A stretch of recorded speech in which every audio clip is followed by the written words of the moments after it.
우리가 날마다 부딪히고 또 다루고 또 해결해야 되는 문제 대부분이 우리의 능력 이상의 것을 요구할 때가 많이 있습니다.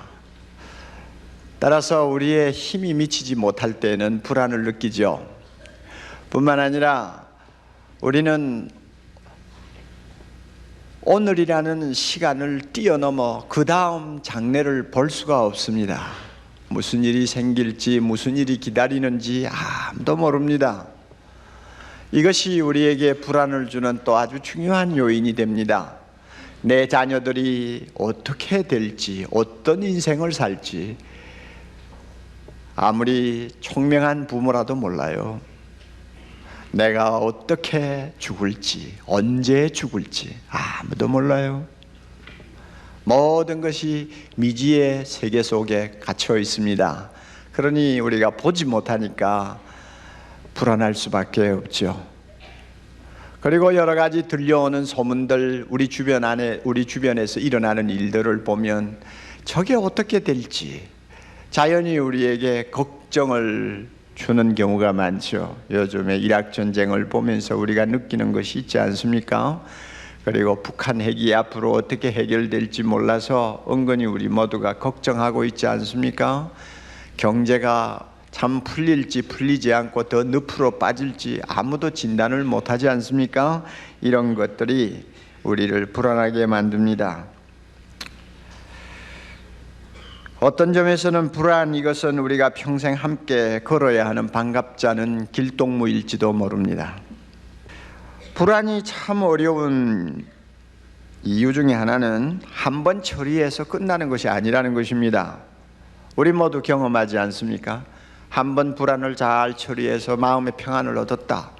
그 다음에 불안이 생기지 않느냐? 아니요. 이거는 재발이 항상 되는 거예요. 자꾸 재발해요. 예외가 없어요. 재발을 한단 말이에요. 그러니까 이건 정말 다루기 어려운 거예요. 한때는 은혜 받고 하나님이 주신 평안을 누리면서 찬양을 했습니다만 언젠가는 자기도 모르게 무슨 이유로 그냥 마음이 불안해가지고 기도도 안 되고 밤낮 없이 시달리는 자신을 발견한단 말이에요. 그러므로 이 불안을 다루는 데 있어서 중요한 것은 지속적으로 이 불안을 처리할 수 있는 능력을 갖는 것입니다. 한 번 은혜 받았다고 불안이 싹 사라지고 평생 동안 아멘 할렐루야 하고 사는 거 아니에요. 자꾸 온단 말이에요. 자꾸 와요. 자꾸 생겨요. 그러니까 지속적으로 이 불안을 처리할 수 있는 능력을 내가 갖고 있느냐, 여기에 따라서 내가 불안에 끌려다닐 수도 있고 불안을 극복하고 평안을 누릴 수 있는 사람이 될 수 있는 것입니다. 어떻게 하면 지속적으로 이 불안을 처리하면서 살 수 있을까? 오늘 우리 모두는 예수님을 좀 주목할 필요가 있습니다. 그분은 평생 독특한 평안을 가지고 사신 분입니다. 주님께서 제자들에게 말씀을 하시는 내용이 오늘 기록되어 있습니다. 예수님이 이제 십자가에 죽으실지 모른다고 하는 불안이 감돌고 있는 아주 험악한 분위기입니다. 제자들이 볼 때는 예수님이 이번에는 무사할 수가 없다고 하는 불길한 예감이 자꾸 듭니다. 그리고 사방은 너무나 살벌합니다. 제자들의 장래도 보장할 수 없을 만큼 굉장히 신변의 위협을 느끼고 있습니다. 모두가 밥맛을 잃어버리고 잠을 제대로 못 자는 환경입니다. 이런 제자들의 모습을 보신 주님께서 말씀하십니다. 평안을 너희에게 끼치노니 곧 나의 평안을 너희에게 주노라. 내가 너희에게 주는 것은 세상이 주는 것과 같지 아니하니 마음에 근심도 말라, 두려워하지도 말라. 주님이 자기 마음에 갖고 있는 평안, 즉 나의 평안을 제자들에게 주신다고 합니다. 이런 평안이 어떤 평안일까? 여러분 한번 생각해 보세요. 주님이 갖고 계시는 나의 평안, 예수님의 평안, 주님이 평생 세상을 살면서 마음에 간직하고 누렸던 그 평안을 지금 공포에 짓눌려 있고 불안에 떠는 제자들에게 주신다고 그랬어요. 나의 평안을 너희에게 주노니. 자, 이 평안이 어떤 평안일까요? 열이 나면 아스피린 먹지 않습니까? 아스피린 매달 먹으면 금방 열이 떨어져요. 자, 주님이 주신다고 하는 나의 평안이라는 것은 이런 것일까? 주여 주시옵소서 하고 그냥 받아 먹으면 그 시간에 마음에 있던 불안이 눈 녹듯이 싹 사라지는 이런 무슨 특효약 같은 무엇일까요? 그런 것 같진 않아요. 또 어떤 때는 그럴 수도 있죠. 특별히 예수를 처음 믿은 자녀들에게는 자주 체험이 되는 일입니다만은 참 어떤 때는 신비스러운 평안이 우리의 마음을 가득히 채우고, 어제까지 그렇게 걱정하고 불안해하던 사람이 평안한 마음을 가지고 찬송하는 모습을 우리가 봅니다. 그러면 예수님이 지금 제자들 보고 나의 평안을 너희에게 주노라 할 때 나의 평안이 그런 것일까? 어떤 사람에게는 그런 것일 수도 있어요. 그러나 이 본문의 내용을 검토해 보면 다른 평안이에요. 왜 그런가 하면 제자들이 지금 떨고 있잖아요. 제자들이 예수 안 믿나요? 다 믿는데 예수 믿는 제자들이 지금 막 겁이 나가 떨고 있잖아요. 불안해하지 않아요. 지금 예수님이 어떻게 될지 몰라가지고 지금 오만 가지 근심을 다 알고 있잖아요. 자기들의 신변도 지금 안전하지 못해가지고 언제 무슨 일을 당할지 모르고 있잖아요. 이렇게 현실적으로 굉장히 위기를 만나서 불안해하고 떨고 있는 제자들이 하시는 말씀이란 말이에요. 그러므로 이것은 구원받은 자에게 하나님이 하늘로부터 주시는 은혜의 어떤 평안하고는 좀 다른 것이에요. 실제로 현실 문제에 부딪혀서 헤어나지 못하고 불안해하는 사람에게 주는 주님의 말씀입니다. 나의 평안을 너희에게 주노라. 그러니까 이 나의 평안은 뭔가 좀 다른 데가 있다 그 말이에요. 이 평안은 뭐 금방 꿀떡 마시면은 먹으면은 그저 뭐 열이 떠나는 그런 아스피린 같은 무슨 하나님의 선물이 아니라고 저는 생각을 합니다. 뭘 보고 하느냐 하면요, 자 지금 제자들 11명이 앉아 있어요. 주님이 나의 평안을 너희에게 주노라. 그러면 제자들이 금방 평안해져야 되잖아요. 아멘. 마음이 금방 편안해져야 되잖아요. 그런데 우리 성경 보면 그 자리에 있는 제자들 중에 주님께서 나의 평안을 너희에게 주노라 하는데 그 자리에서 즉시 평안함을 얻었다는 사람 하나도 없어요. 모두가 똑같이 벌벌 떨고 있어요. 계속 불안해하고 있어요. 그날만이 아니에요. 그 다음 날도 계속 불안해하고 있어요. 그 다음 날도 계속 불안해하고 있어요. 계속 그들은 불안에 떨었어요. 그것 보면 예수님께서 말씀하시는 나의 평안은 뭐 금방 달란다고 금방 뭐 얻어가지고 먹는 그런 게 아니라 그 말이에요. 뭐가 다른 데가 있어요. 제자들이 여러 날 그 말씀을 듣고도 불안해서 헤어나지 못했습니다. 그러다가 나중에 예수님이 부활하시고 나서 그 부활하신 주님을 제자들이 만났습니다. 그리고 이분이야말로 세상을 구원하는 하나님의 아들이시구나 하는 믿음이 다시 회복되자마자 그 주님이 말씀하신 평안이 마음에 깃드는 것을 그들이 체험했어요. 그리고 성령이 임하시고 성령이 모든 진리를 깨닫게 하시고 하나님의 놀라운 나라의 비전을 그들에게 보여주셨을 때 비로소 그들은 주님이 말씀하신 평안이 무엇인가를 알게 됐습니다. 그리고 일평생 그들은 그 평안을 가지고 살았습니다. 나중에는 순교하는 자리에 가면서도 그 평안을 가지고 그들은 생명을 주님 위해서 바쳤습니다.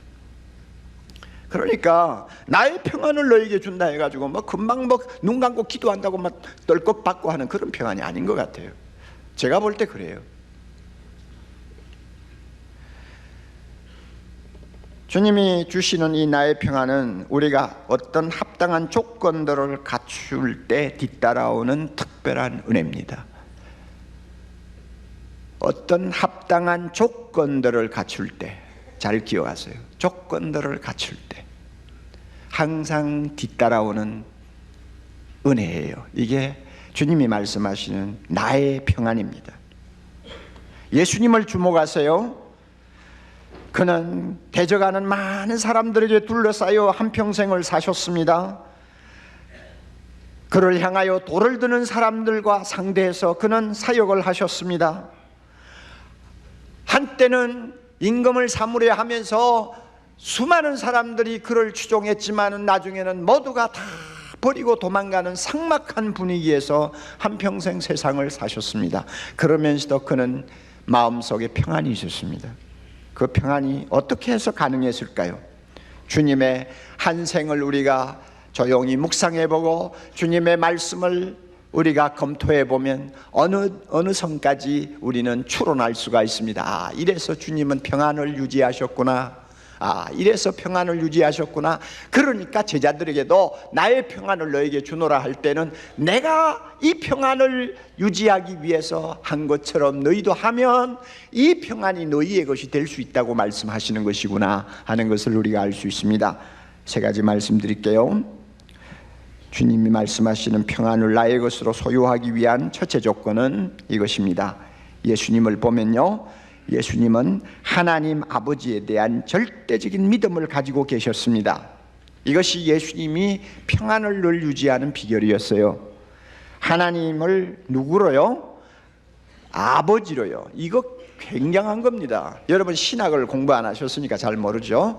그리고 신구약 성경을 특별히 전문적으로 여러분이 연구를 안 해보셨으니까 뭐 하나님을 아버지라 부르는 게 뭐 대단하냐, 예수님이 항상 그렇게 불렀지 않느냐 하고 우리는 대수롭지 않게 생각을 하고 넘어갈 수 있습니다. 그러나 이거 대단한 거예요.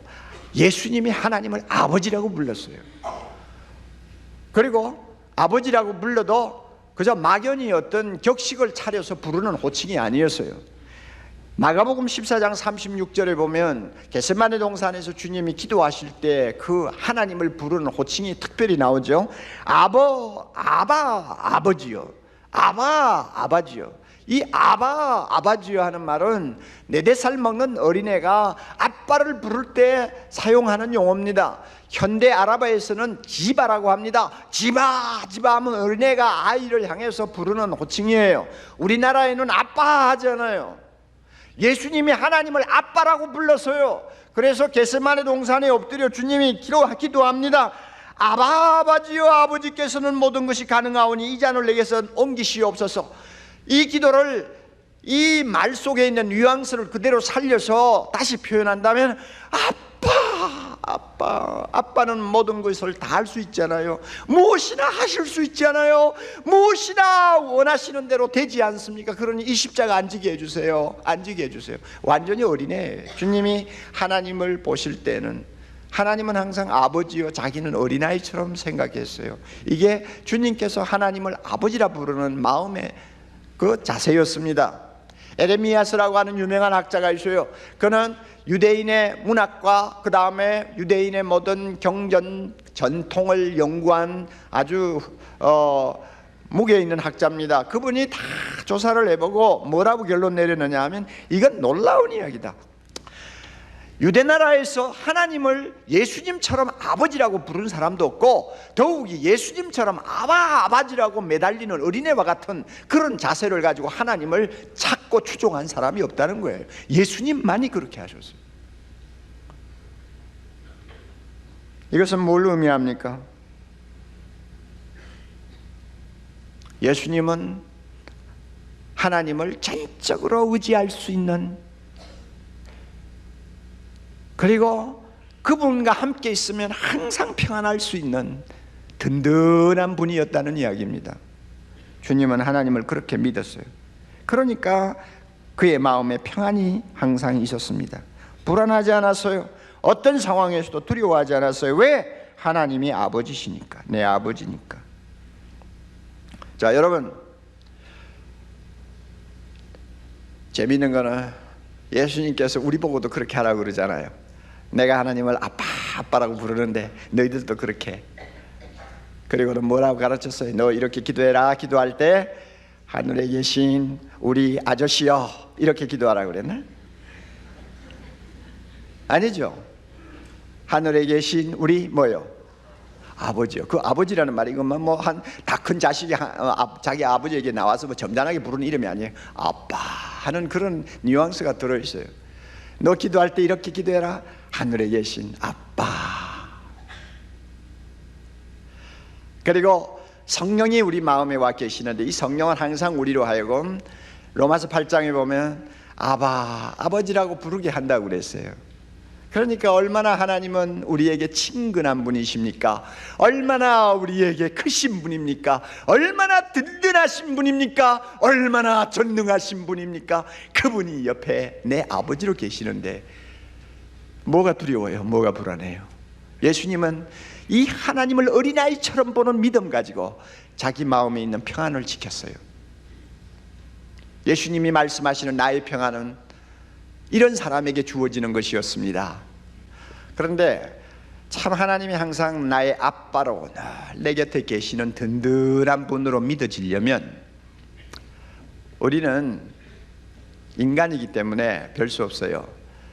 성경 말씀을 주야로 묵상하는 습관을 좀 가질 필요가 있습니다. 막연히 읽는 거 아니에요. 묵상하는 거예요. 성경을 보세요. 고향을 떠난 아브라함을 하나님이 얼마나 지성껏 돌보고 사랑하시고 인도하셨는가, 그런 것을 마음에 묵상하는 거예요. 집을 떠나는 야곱을 하나님께서 얼마나 자상하게 그의 길을 인도하시며 보호하시는가 묵상하는 거예요. 사망의 음침한 골짜기를 헤매던 다윗을 하나님께서 얼마나 지극하게 간섭하시며 인도하시고 평안하게 하셨는가 우리는 말씀을 통해 계속 보지 않아요? 그 말씀을 묵상하는 거예요. 아, 그렇다면 하나님 아버지는 나에게도 그렇게 하실 거야. 아브라함은 하나님을 아버지라고 부른 일이 없어요. 그럼에도 하나님은 책임져 주셨어요. 든든한 보호자가 되어 주셨어요. 야곱이 하나님을 아버지라 부른 일이 없어요. 다윗이 하나님을 아버지라 부른 일이 없어요.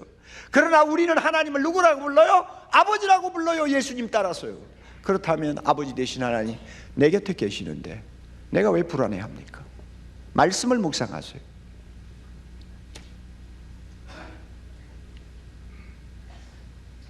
시편의 17편 1절 여호와는 나의 빛이요 나의 구원이시니 내가 누구를 두려워하리요? 여호와는 내 생명의 능력이시니 내가 누구를 무서워하리요? 이런 말씀을 마음에 담고 묵상하세요. 여러분, 이사야 41장 10절 두려워 말라 내가 너와 함께 함이니라. 놀라지 말라 나는 내 하나님이 됨이니라. 내가 너를 굳세게 하리라. 참으로 나의 의로운 오른손으로 너를 붙들리라. 그 말씀을 마음에 조용히 담으세요. 오늘 우리가 읽은 말씀, 평안을 너희에게 끼치노니 곧 나의 평안을 너희에게 주노라. 주님의 그 말씀을 마음에 담고 운전할 때도 묵상하세요. 설거지할 때도 묵상하세요. 마음에 불안이 자꾸 고개를 들 때에도 그 말씀을 묵상하세요. 그리고 그 말씀을 붙들고 하나님을 보면 하나님이 누굽니까? 나의 아버지 되십니다. 그것이 느껴지면서 내 마음의 불안이 슬슬슬슬 힘을 잃어버리고 쫓겨나갑니다. 그리고 주님이 주신다는 그 평안이 내 마음의 자리를 잡는 것을 체험하게 될 것입니다. 할렐루야. 여러분, 노래 가세요. 가만히 앉아있는데 되는 거 아니에요. 마음이 불안하다고 해가지고 엎드려가지고 어린애들처럼 하나님 마음이 불안합니다 뭐 그런다고 해결 다 되는 거 아니에요. 말씀을 묵상하세요. 그리고 하나님을 진짜 아버지로 느껴지는지 하면 자기를 체크하세요. 아버지로 진짜 느껴지는지, 대여살 먹는 애에게 아버지가 느껴지듯이 우리의 하나님이 진짜 나에게 아버지로 느껴지는지 여러분 한번 자기 자신을 보세요. 말씀을 묵상하면서 한번 보시라 그 말이에요. 둘째로요, 예수님이 주시는 나의 평안은 철저한 순종에서 생기는 것이었습니다. 예수님은 항상 하나님께 순종하기를 원했습니다. 하나님 편에 서기를 원했습니다. 그래서 하나님의 뜻을 행하는 것을 생명보다 더 소중하게 여겼습니다. 요한복음 8장 29절 우리는 잘 알죠? 나를 보내신 이가 나와 함께 하시도다. 왜 하나님이 함께 하시느냐? 내가 항상 그의 기뻐하시는 일을 행함으로, 내가 항상 그의 기뻐하시는 일을 행함으로 하나님께 순종하기 때문에 하나님이 나를 절대 혼자 두지 아니하신다. 이것이 주님의 확신이었어요. 내가 하나님을 순종하고 하나님 편에 있는데 어떻게 하나님이 나를 혼자 두시겠느냐?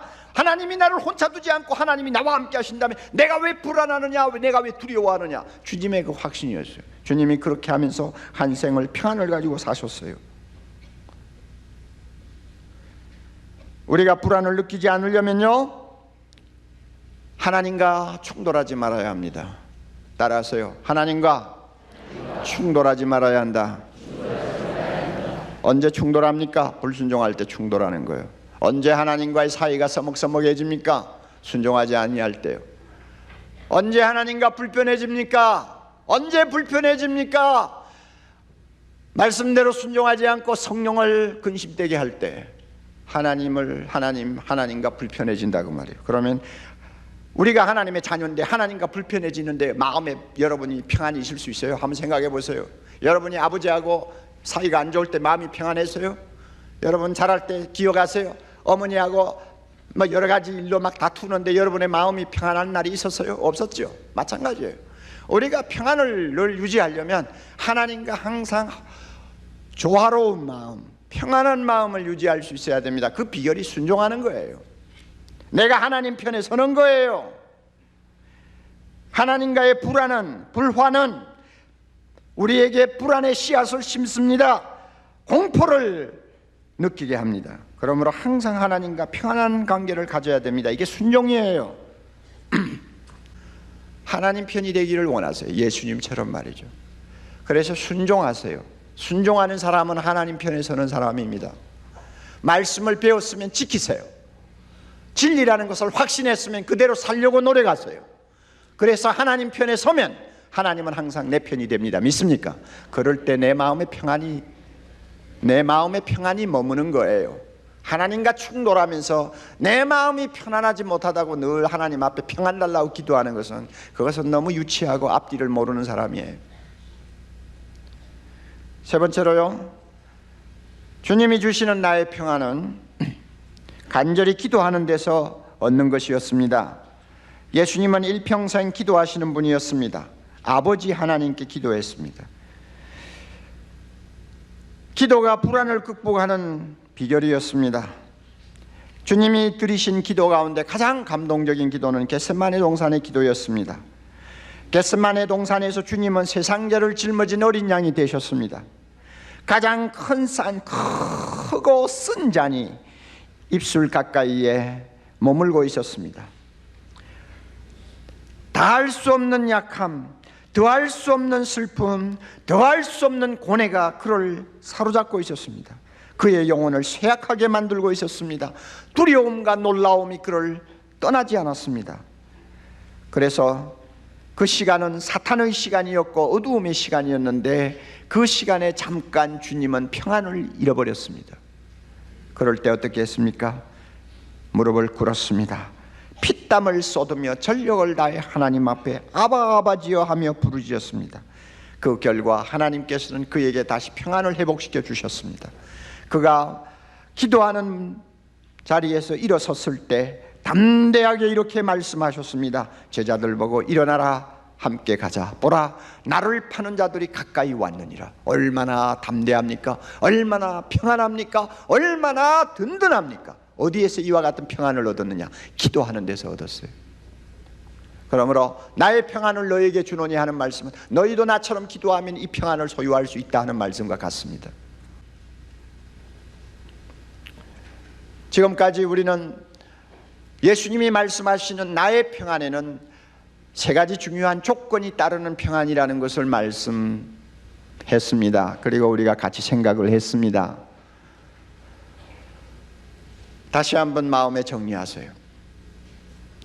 하나님이 아버지로 느껴질 때까지 말씀을 묵상하세요. 그러면 이 평안이 내 것이 됩니다. 할렐루야.